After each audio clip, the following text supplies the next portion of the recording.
السلام علیکم دوستوں، آپ دیکھ رہے کہانی ٹی وی اور میں ہوں آپ کا ہوسٹ۔ ہمیشہ کی طرح حاضر ہے ایک نئی کہانی کے ساتھ، اور آج کی کہانی کا ٹائٹل ہے درویش اور اس کا چیلا۔ ایک درویش اور اس کا کمسن چیلا شہر سے دور کسی جنگل میں رہتے تھے۔ درویش عام طور پر یاد خدا میں مصروف رہتا تھا اور چیلا آس پاس کی بستیوں سے بھیک مانگ کر اس کی خدمت کیا کرتا تھا۔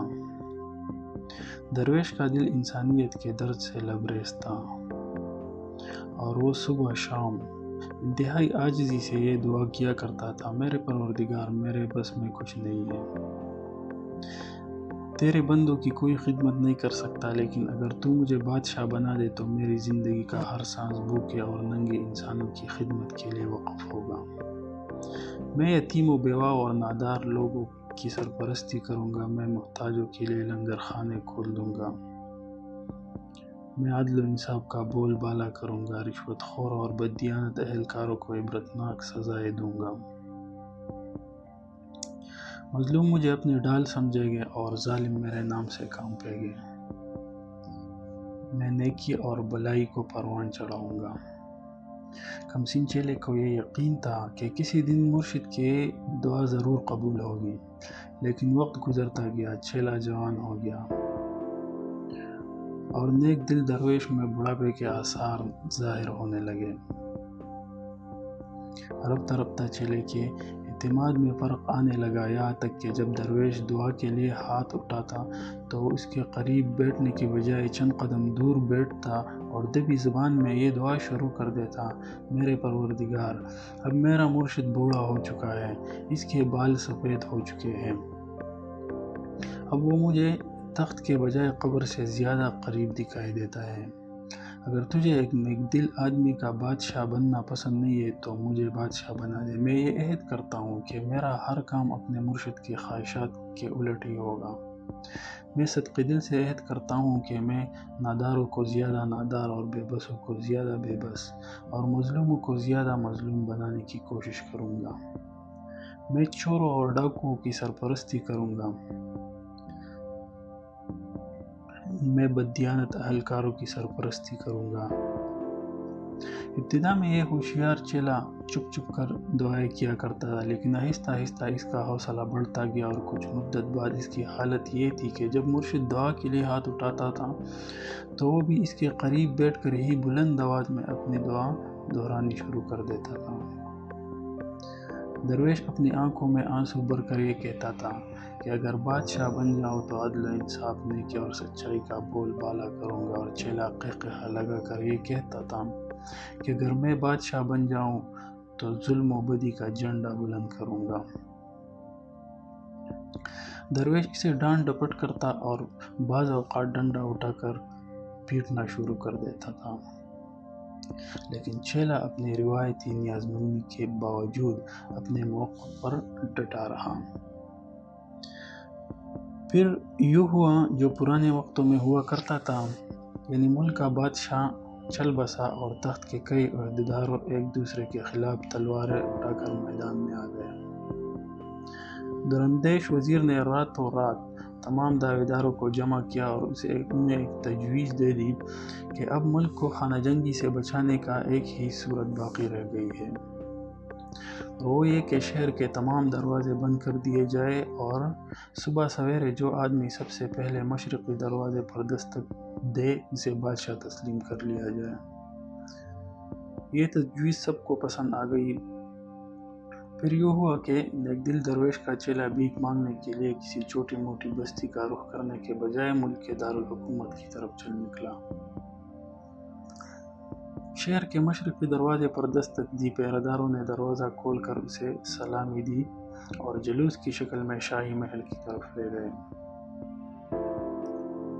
نئے بادشاہ کی تخت پر رونق افروز ہوتے ہی یہ حکم جاری کیا کہ میری سلطنت میں جتنے درویش، فقیر اور سادھو لوگ ہیں انہیں کسی تاخیر کے بغیر گرفتار کر لیا جائے۔ اس حکم کی تعمیل کی گئی، لیکن خوش قسمتی سے بادشاہ کے مرشد کو کسی طرح یہ پتہ چل گیا تھا کہ اس کا چیلا بادشاہ بن گیا ہے، اور وہ سرحد عبور کر کے کسی دوسرے ملک میں چلا گیا۔ اس کے بعد جو ہوا وہ کسی تشریح یا تبصرے کا محتاج نہیں۔ نئے بادشاہ نے پوری دیانتداری کے ساتھ اپنے تمام وعدے پورے کیے، نہروں کے پانی بند کر دیے گئے، کنویں اور تالاب غلاظت سے بھر دیے گئے، چوروں اور ڈاکو کو جیلوں سے نکال کر حکومت کا کاروبار سونپ دیا گیا، نیک خدا پرست انسانوں پر ظلم کی انتہا کر دی گئی۔ جب نئے بادشاہ کے مظالم اپنے انتہا کو پہنچ گئے تو عوام کے لیڈروں نے اس کا حسب و نسب معلوم کرنے کی ضرورت محسوس کی، اور پھر انہوں نے پتہ کیا کہ یہ فلاں مرشد کا چیلا ہے، اور چلے گئے اس مرشد کے پاس۔ بررسیدہ درویش اپنے چیلے کے سامنے جانے سے گھبراتا تھا، لیکن ارکان وفد کی باتوں سے متاثر ہو کر وہ یہ خطرہ مول لینے پر آمادہ ہو گیا۔ جب وہ دربار میں حاضر ہوا تو بادشاہ سلامت کو اپنے پیر و مرشد کی طرف دیکھتے ہی اپنا ماضی یاد آ گیا، اور اس نے مرغوبیت کے احساس سے مرغوب ہو کر کہا، پیر و مرشد، خدمت کر سکتا ہوں۔ درویش نے جواب دیا، میں اپنے لیے کچھ نہیں مانگتا، میں صرف تمہاری رعایا کے لیے رحم کی اپیل کرنے آیا ہوں۔ تم اقتدار کے نشے میں وہ زمانہ بھول گئے ہو جو بھیک مانگا کرتے تھے، خدا سے ڈرو، یہ سب فانی ہے، اگر ہو سکے تو موت سے پہلے کوئی نیک کام کر لو۔ بادشاہ نے تلخ ہو کر جواب دیا، مرشد، آپ میرے قوت برداشت کا امتحان لینے کی کوشش کر رہے ہیں۔ یہ آپ کی خوش قسمتی ہے کہ آپ میرے مرشد ہیں، اور میں آپ پر ہاتھ ڈالتے ہوئے گھبراہٹ محسوس کرتا ہوں۔ آپ مجھے جی بھر کر گالیاں دے سکتے ہیں، لیکن خدا کے لیے ان لوگوں کے ساتھ کسی نیکی کا مشورہ نہ دیں۔ آپ کو یاد ہے کہ ہم دونوں ایک ہی وقت میں دعا مانگا کرتے تھے، پھر کیا وجہ ہے کہ آپ کی دعا قبول نہیں ہوئی اور قدرت نے مجھے بادشاہ بنا دیا؟